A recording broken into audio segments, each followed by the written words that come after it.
सबका यहाँ स्वागत है। मेरा ही नाम है प्रशांत किशोर। हम कोई नेता नहीं है, आपसे वोट मांगने भी नहीं आए। हम वोट नहीं मांगते। लोग पूछता है कि भैया वोट नहीं मांगिएगा, बताइएगा नहीं वोट किसको देना है, तो बिहार सुधरेगा कैसे। हम वोट क्यों नहीं मांगते? वोट मांगने वाला आदमी तो हर 1-2 वर्ष पर आपके यहाँ आता ही है। जो आता है वो कहता है हमको वोट दे दीजिए, हम आएंगे आपका सब काम कर देंगे। यही सुन सुन के आप पिछला 40-50 वर्ष से वोट दे रहे हैं।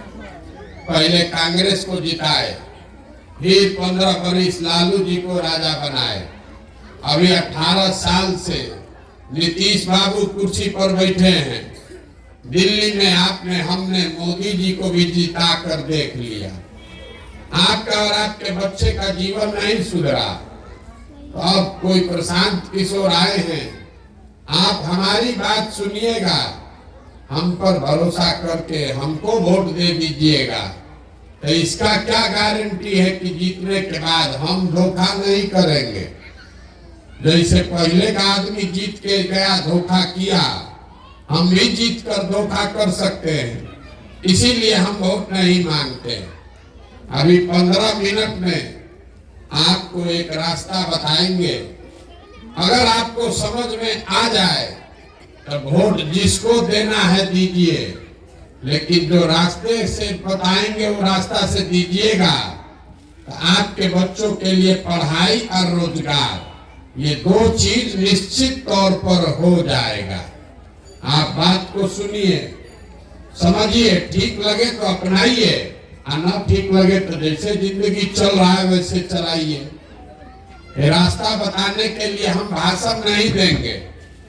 अभी 15 मिनट में 4 सवाल पूछेंगे। हर आदमी को उस सवाल का जवाब देना है। हाँ या ना बोलना है हाथ उठा के। ठंडा बहुत है लेकिन हाथ निकालिए साल से। हाथ उठाकर हाँ चाहे ना बोलना है। बोलिएगा तो बुझाएगा और न बोलिएगा तो नहीं बुझाएगा। अभी राउत साहब बता रहे थे कि पढ़ाई बहुत जरूरी है, शिक्षा होना चाहिए। इसी से शुरू करते हैं। सब आदमी जितना लोग आप आए हैं, जरा सोच के बताइए, आपके गांव पंचायत में और कुछ हो या न हो, आपके बच्चों के पढ़ने के लिए अच्छी व्यवस्था होनी चाहिए कि नहीं होनी चाहिए। सबका हाथ उठाकर जोर से बोलना है। हाथ उठाइए और जोर से बोलिए, होना चाहिए कि नहीं होना चाहिए। हम नहीं बोले, 2 बार हिलाने पर ही बोले, लेकिन आप ही ने बोला कि हाँ भैया पढ़ने का व्यवस्था तो होना चाहिए।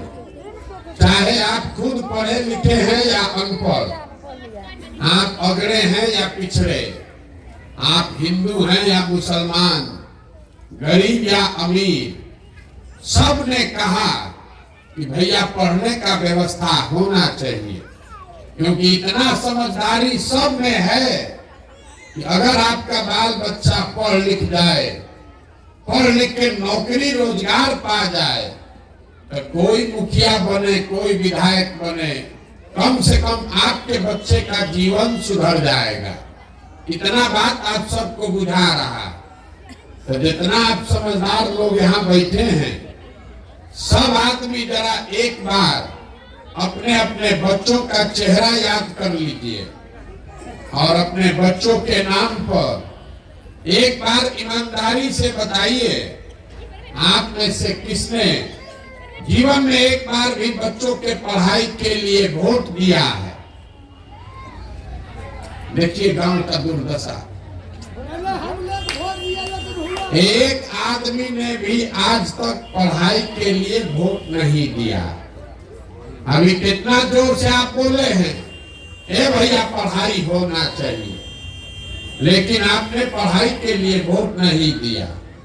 यहाँ जितना आदमी बैठा है सबको बुझा रहा है कि यहाँ एगो फैक्ट्री लग जाए तो आपके बाल बच्चों को यही रोजगार मिल जाएगा।